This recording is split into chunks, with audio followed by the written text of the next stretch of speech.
a survey says insurance is keeping a lot of home buyers out of the market. If you do your research, find out, oh, I can afford a 1.5 or $2 million house, just barely. And then you go and talk to your insurance company and say, hey, I'm buying a house. How much is a $2 million house going to cost? Well, it depends. If you're in the forest, it's going to be a little bit more than if you live, in suburbia or downtown. So 75% of recent and prospective home buyers are concerned about homeowners insurance becoming unaffordable. Yeah, half face or expect to face trouble obtaining or renewing insurance. It's a problem with homeowners right now. It's a problem with landlords right now. It's a problem altogether. It's not just in California. It's all over.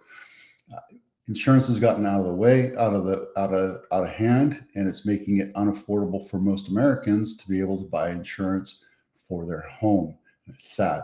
Here's the thing. Homeowners insurance has risen in cost over the past few years. This is a survey over 1,000 people over 18. And, it depends on if you're looking at Gen X or boomers or what have you. But generally speaking, they say that insurance is going to be a problem. Expect to pay more for homeowners insurance in the future. Yet, everything's going to go more expensive, right? Cost of living. Faced recent challenges obtaining homeowners insurance. A full 1 out of 5 people buying home insurance have had problems, challenges, absolutely, or even renewing it. I know somebody down the street, we started talking about selling her house a few months ago because insurance got out of hand. As a matter of fact, she got canceled by one insurance company, and she was crazily trying to find new insurance, and that's a problem. And insurance should not be the reason why you can't afford a house. And it's horrible that that's happening. It's just like what's happening in Vegas right now. It's like their income is down 15%. The travelers have stopped going to Vegas because of all the nickel and diming that's happening in Vegas. When you go to Vegas, you expect to be entertained. You expect to do this. You expect to do that. But paying $30 for a cup of coffee or $50 to park your car or $50 resort fee, all these nickel and dime things are going to kill your experience for going to Vegas, and you're going to opt to go somewhere else. If you have that gambler bug, you're still going to go.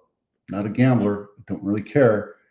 Same thing with buying a house. If you get nickel and dimed about every little thing, it's going to be annoying, which translates loosely into if you have a house that needs work, people don't want to deal with that kind of crap right now. They want a house. They will if you price it correctly. They want a house that's turnkey, that's beautiful, that's model ready, move in ready. If you don't, you're not going to get what you expect. So there's a bigger divide these days, especially with the rates being as high as they are. Even though rates have come down, we're expected at the end of this week, maybe tomorrow. I'm not sure exactly what day Powell's going to talk about the economy or where we are. But since we're talking about the economy's weak, but it's a case to be more aggressive. I've been telling you this for, 3 years. And this is on Bigger Pockets. The link is in my blog. You're very welcome to go look at it. Weak job growth reported early September is the latest data point to a softening economy. What does that mean? Should you stop investing? Will the housing market crash? Does the recession loom just over the horizon? It doesn't matter. I mean, look, if you can't afford a house, you're not going to buy a house, right? But if you're not thinking about that, you're not thinking about a job layoff or my income's not going to be a problem. You're thinking about what you can do with your money, and buying a house might be it. We're seeing lower rates. You can buy the rate down. You can have the seller concession give you points towards lowering the interest rate, right? So if you're an investor, this is a smart time to buy. Yesterday, we talked about 20, 30% of the homes.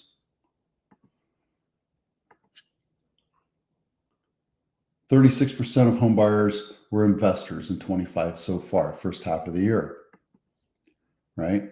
Investors aren't afraid of the economy. That should be a warning siren call to you. If you're a home buyer and you're not worried about being laid off, this is a time to buy, right? Yes, insurance is going to suck. Rates are going to suck.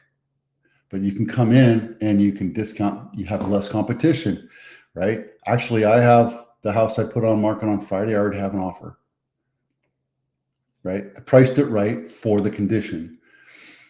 When you prevent me from doing my job, you're going to get lackluster results. If you force me to have a high listing price, and you get crickets for 90 days, it's not my fault, right? You will have buyers. There are buyers out there. There's a lot of people out there buying, from mom and pop investors to home buyers to institutional buyers. They're out there. You just have to understand that when the market contracts, you got to roll with it. And the number one reason why homes don't sell is hubris, seller ego. My house is worth $1.6 million because last year in 2024, my house was worth $1.6 million. Well, guess what? Times change. So you're going to see discounted pricing, right? Just like in the stock market, prices go up, prices go down, prices go up, prices go down. It's the same thing in the housing market. And you got to work with it on the market. You got to work with what a buyer is willing to pay for it, not what you think your house is worth. And there is less new supply. As a matter of fact, we're going to talk about that in a minute. Well, the supply is dwindling, and it's been doing that since July.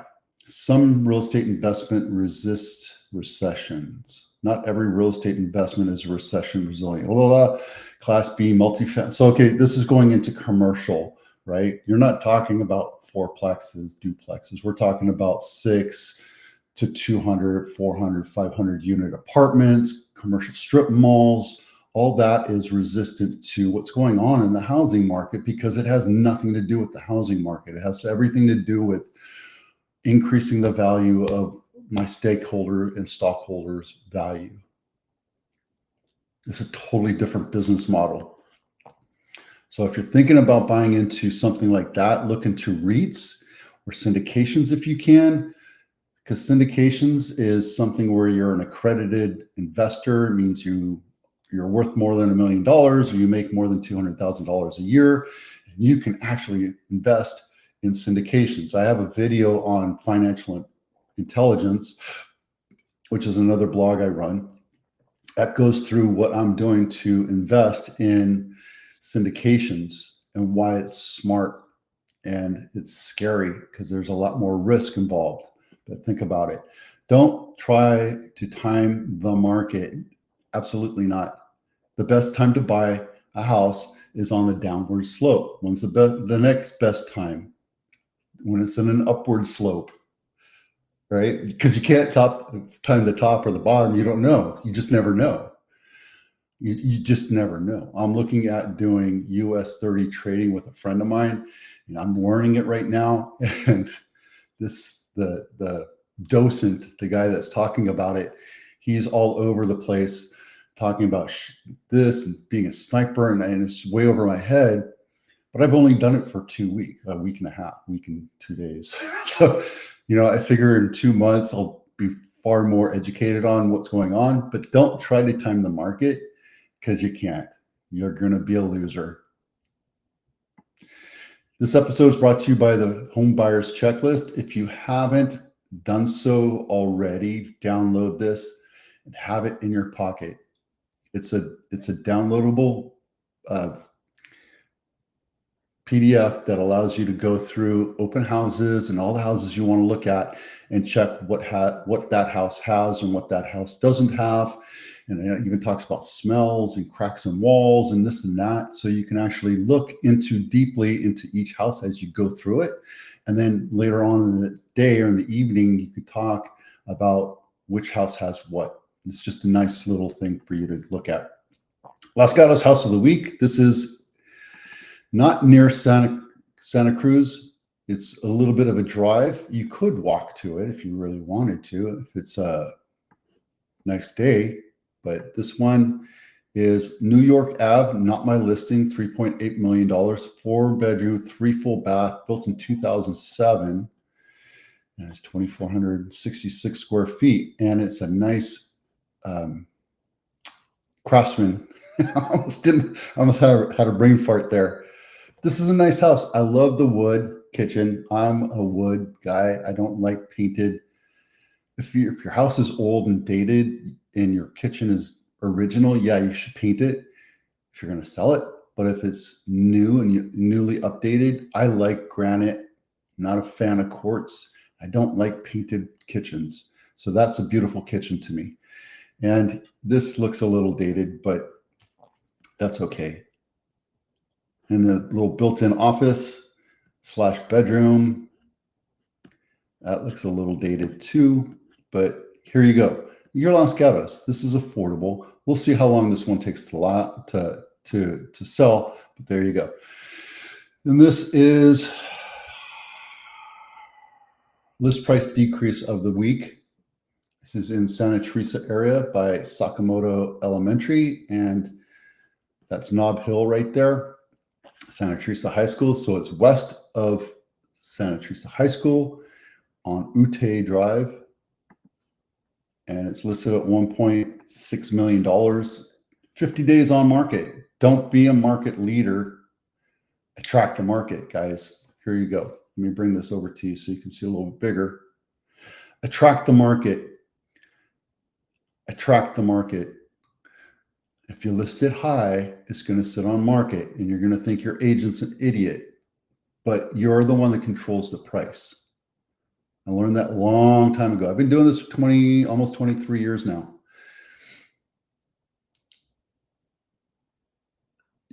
If you price your house too high, buyers are going to look at that and 50 other houses, and they're not going to go into your house. They might take a look at your house, but they'll be in there for 2 or 3 minutes and they'll be like, yeah, no, absolutely not what I'm looking for. Even though it's updated. Yeah, see, this isn't even updated. When you have tile on the counters, especially the 4-inch tile, it's an indicator that you haven't done anything to your house. And you have white appliances. You're asking for a premium for something that has to be updated. Would you buy it? Well, yes, I would. No, you wouldn't. And I can show you, because we can go to 5 other houses and show you why those houses are worth 1.6 versus 1.5.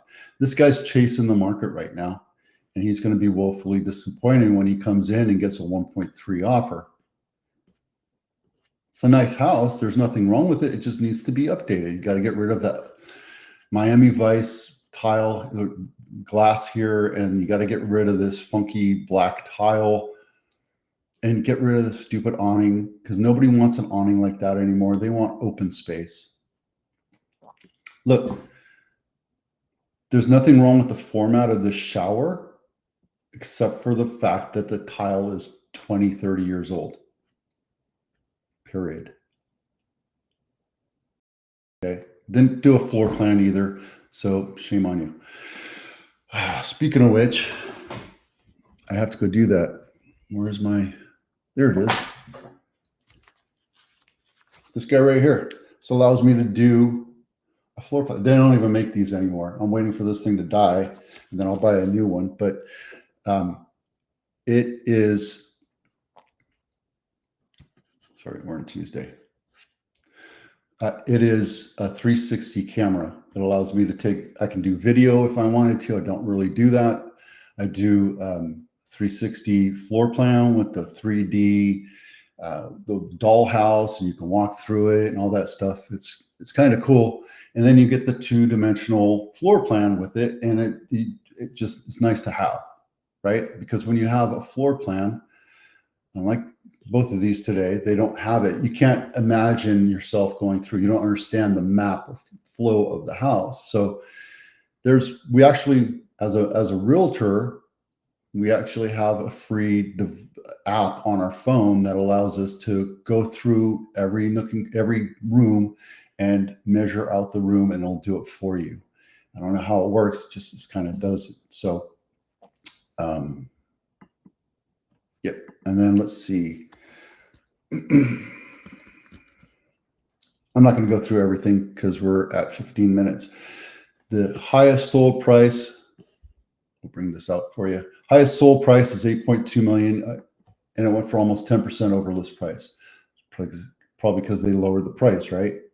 Same thing with this lowest sold price, 835. This one took like 70 days to sell, 92% of original list price. It's important to understand that if you overprice your house, you're not going to attract the market. You're going to repel the market, right? It's not saying that buyers are not willing to pay for a good house.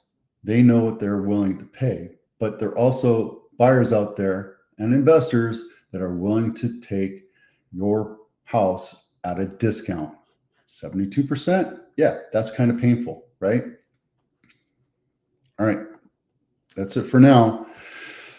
A lot of stuff, a lot of moving parts. I'm Vito with Avitano. Thanks for watching. We'll see you out there.